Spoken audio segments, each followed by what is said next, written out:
Assalamualaikum warahmatullahi wabarakatuh. Selamat datang di channel Akai. Waduh, waduh, waduh. Gimana kabar kalian? Mentalnya pasti hancur. Aduh, aduh, aduh. Bitcoin hancur.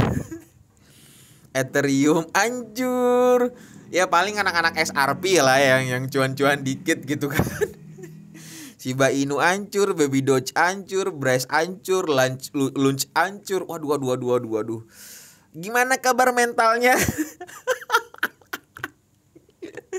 Kayaknya udah stres ya. Kayak gua enggak. Oke, kali ini gue bakalan ngibur kalian. Ngibur. Intinya gue mau kasih informasi sebenarnya data yang gue kumpulin untuk kalian bisa menjadi bahan pertimbangan eksekusi nanti di lapangan seperti apa. Oke? Nah, kalian udah siap ya? Oke, sebelum kita masuk ke chart, gue mau informasiin kepada kalian bahwa data yang pertama gue bakalan share ke kalian adalah kalian harus fokus untuk melihat psikologis daripada market. Saat ini itu berada di 21% dan mengalami extreme fear, dari ketakutan yang sangat lumayan ekstrim gitu kan, karena rate-nya sudah 21%. Oke, itu informasi yang pertama yang gue mau bagikan ke kalian. Terus yang kedua yang gue mau informasikan ke kalian adalah jadwal daripada rapat FOMC ini itu tinggal 2 hari, 11 jam, 30 menit, 24 detik. Jadi kalau di Indonesia itu mungkin jatuhnya di hari Kamis. Kita bakalan cek dulu ya sebenarnya kepastiannya seperti apa. Kita buka investing.com ya. Nah, bener kan? Ya. Oke, rapatnya tuh di hari Kamis, guys. Nah, ini ada FOMC Fresh juga di sini tuh rapat mereka tuh rapatnya tanggal ini, guys ya. Mereka tuh tanggal rapatnya itu tanggal 20 sampai 21. Ya, berarti memang padat nih jadwalnya. Dan dia bakalan di hari Kamis itu ya, mereka bakalan langsung ngobrol, maksudnya di sini wah gila ini bahaya banget ya. Market nih jam 1 ya, jam 1 nih. Aduh, di sini ada juga jam 1.30 FOMC press conference. Terus habis itu di hari Sabtunya ya bakalan ada si jempol lagi bakalan ngomong bagaimana eksekusi di lapangan seperti apa. Oke. Nah, itu data yang kedua gua mau share. Terus apa nih Bang yang bakalan seru nih, menarik ya kan?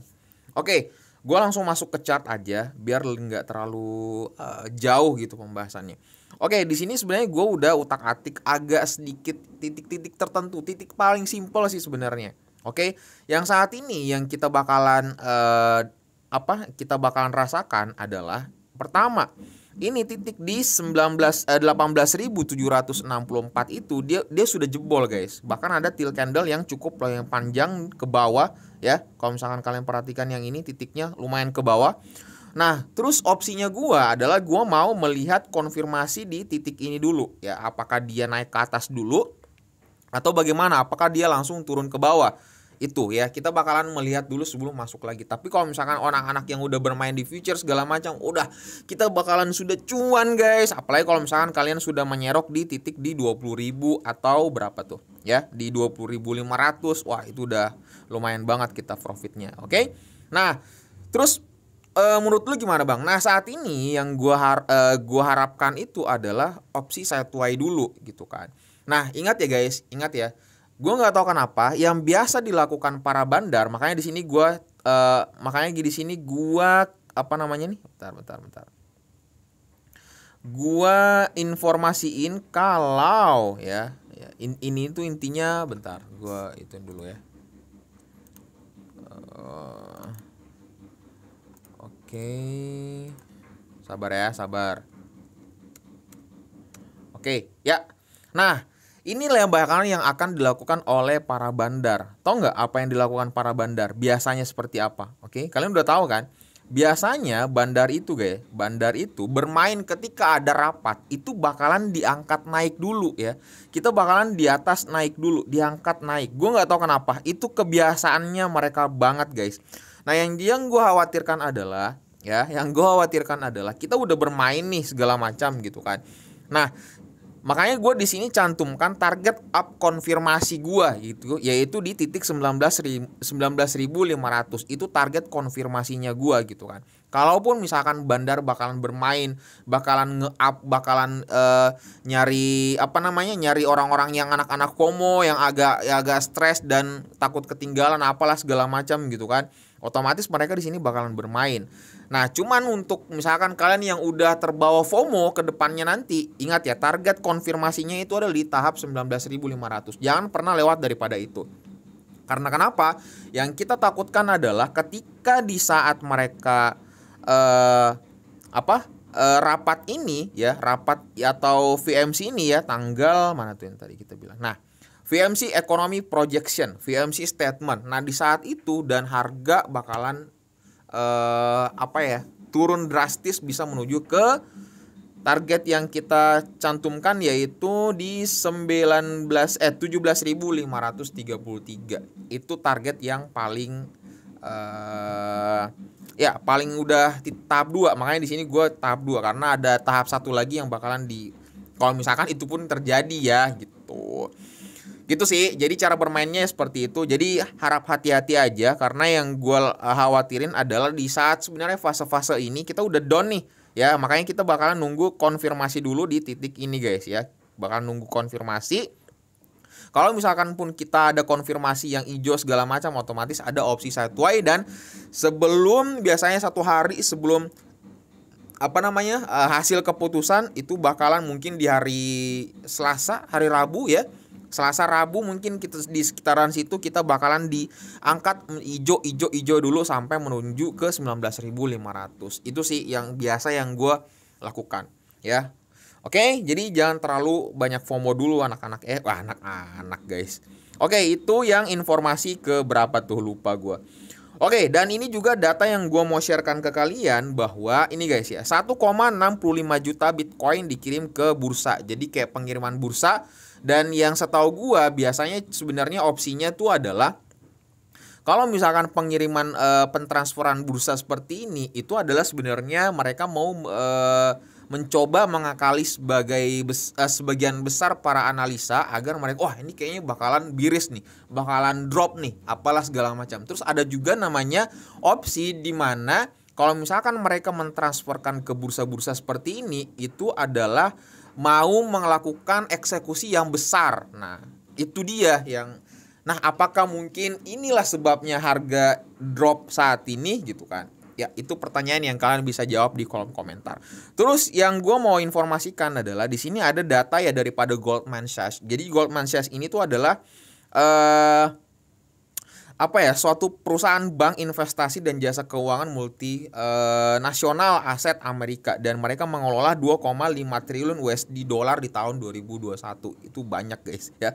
Uang banyak ya. Oke. Nah, di sini sebenarnya sangat menarik banget dan pas banget lagi yang gua yang gua juga lakukan gitu kan. Maksudnya bukan analisa gua juga sih, maksudnya setidaknya itu yang gua pikirin bakalan akan di fase itu. Nah, apa Bang gitu kan. Nah, di sini sebenarnya dijelaskan bahwa mereka mencatat bahwa Bank Sentral Amerika Serikat bakalan naikin suku bunga sebesar 0,75 pada bulan September dan 0,5 pada bulan November. Jadi, ini tuh adalah tahap yang memang dilakukan oleh pada si Jempol itu. Nah, cuman yang jadi persoalannya adalah 0,75 atau 1%, itu intinya. Gitu kan. Kalau misalkan 0,75, oke, berarti memang market saat ini ya biasa-biasa. Akan tidak terlalu dampaknya signifikan, enggak terlalu berdampak lah. Tapi kalau udah 1% gitu kan, wah itu udah bakalan ya siap-siap aja, bakalan kita tunggu di 17.500 seperti itu ya. Apalagi. Nah, di sini juga sebenarnya di-share bahwa data ya. Di sini data yang sering kalian juga tanyakan gitu. Jadi sini antara data di tahun 2013 sampai di tahun 2016 ya. Dengan di tahun 2020 menuju ke tahun 2022. Jadi ada tiga titik, ada bottom, cycle top, dan bottom juga. Nah, kalau misalkan di angka di 2012 dan 2016 di situ ada tingkat halvingnya dan top dan bottom. Nah, ini sebenarnya bisa menjadi data juga untuk kalian semua, menjadi bahan pertimbangan kalian juga. Nah, sebenarnya yang jadi persoalannya itu adalah ini guys ya. Kita udah banyak banget share ya. Jadi anak-anak short itu sebenarnya nah, datanya juga rilis guys. Jadi data short itu yang warna hitam, long positionnya itu warna biru ya. Nah, ternyata datanya itu kebanyakan orang melakukan short. Jadi ya wajar aja kita banyak-banyak yang cuan-cuan gitu kan, seperti itu. Tapi tenang aja, sebenarnya ini juga nggak terlalu lama bakalan cuannya, karena kita bakalan melihat skenario apa tadi? Ya, skenario para bandar yang akan dilakukan. Lihat aja nanti, kita bakalan nunggu. Oke? Ini bukan gua nge-vote ya, cuman emang biasanya kayak gitu guys. Biasanya kayak gitu, emang mainin pasar, mainin, aduh gila. Kalau kalian, aduh udahlah, gue capek ngejelasin ke kalian juga gitu kan. Intinya guys, biasanya ya, gue ulang lagi, biasanya kalau misalkan ada hasil seperti itu, rapat seperti itu ya, itu mereka bakalan memainkan emosional market pasar dulu gitu kan. Kita udah pasang position di sini bla bla bla segala macam, ternyata boom dinaikin ke atas dan kita udah apa? Ya mati gitu kan. Mati guys ya. Karena emang aduh gila. Habis itu kalau misalnya kita waduh kita udah mati segala macam sampai 19.500, habis itu baru mereka dia dropin menuju ke di dropin dengan pertama dengan embel-embel, oh ini kan hasil rapat VMC bla bla segala macam. Iya kan emang ulah mereka ya kan segala macam. Ngerti gak sih? Aduh, gue bingung. Kayaknya kalian nggak tapi udahlah, pokoknya intinya ngerti-ngertiin aja lah. Intinya sebenarnya banyak yang gue mau share ke kalian, cuman gue tuh nggak tahu kenapa ya, kayak nggak bisa ngomongin apa yang gue mau omongin gitu. Pada intinya bingung gue sumpah. Intinya guys ya, lu jangan terlalu FOMO, jangan terlalu rakus. Kalau udah cuan, udah ambil dikit-dikit kali tipis. Udah, intinya seperti itu ya. Ingat ya, ini tuh dalam dunia market cryptocurrency, resikonya gede. Kalau misalkan lu memang udah masuk di dalam kripto, tapi lu nggak mau beresiko gede, ya udah, kalau misalkan lu udah merasa cuan dan itu udah cukup buat beli apa yang lu mau segala macam, udah ambil dulu. Ingat guys, karena fluktuatif, naik dan turun, naik dan turun, naik dan turun. Dan itu kita bisa atur dari 4 jam, dari 1 jam, 30 menit, 15 menit, sampai 1 hari, sampai 1 minggu. Kita bisa atur guys ya. Jadi udahlah, makanya gue paling benci sama orang tuh yang udah FOMO, yang udah rakus juga. Wah udah nggak tahu lagi deh kalau misalnya gue ketemu sama orang-orang begitu, gue nggak, sebel gue sumpah. Tapi memang pertama gue nggak ada hak untuk melarang kalian, karena itu adalah mau gimana pun itu hak kalian, eksekusi kalian. Itu mungkin kalian sudah Dior atau apapun itu segala macam. Nah, jadi resiko ditanggung masing-masing. Adapun gua ya namanya juga gua ngebacot, di mana-mana ngebacot ya ngebacot doang, ngerti gak sih? Ya, kalau ada ilmunya, kalau ada kalau ada faedahnya ya syukur, kalau nggak ada ya udah ngebacot, ngerti gak sih? Ya seperti itu guys. Ya jadi intinya yang gua khawatirkan ke kalian adalah kalian tenangin dulu perasaannya. Kalau misalkan kalian udah eksekusi segala macam, ya udah, gua saranin kalian menunggu di 17.500. Terus opsinya apa sih sebenarnya Bang? Opsinya adalah saat ini lu fokus untuk banyakin uang aja. Fokus cari uang, fokus nyari duit, udah, intinya seperti itu. Adapun misalkan mau bottom, mau apa segala macam, udah di luar kepala, belakangin dulu deh. Yang saat ini lu harus lakukan adalah, kalau lu memang udah masih percaya bahwa cryptocurrency bakalan membuat hidup lu bisa menjadi kaya, lu saat ini harus melakukan apa? Nyicil karena memang di fasenya itu sangat-sangat murah. Lu bayangin aja, misalkan lu beli misalkan nanti di 17.000, atau kalian udah beli di harga 18.000, nyicilnya seperti itu ya. Oke, tapi kalau misalkan lu nyicilnya, kan udah gue pernah jelasin, beli di misalkan kalian beli di 20.000, turun menuju ke 17.500, tapi bisa naik menuju ke misalkan $40.000, $50.000, $60.000, $80.000, kalian udah cuannya berapa? Anjir, banyak. Jadi jangan sampai kalian rugi dikit tapi kalian mengorbankan keuntungan yang sangat gede. Itu pun kalau misalkan kalian masih percaya kalau cryptocurrency bakalan mengubah hidup lu bisa menjadi kaya, positif ke depannya. Ya udah, tergantung sebenarnya persepsi. Tapi kalau misalkan emang lu udah nggak percaya, ya udah, berarti emang nggak bisa lagi gue bacotin kalian, ngerti nggak sih?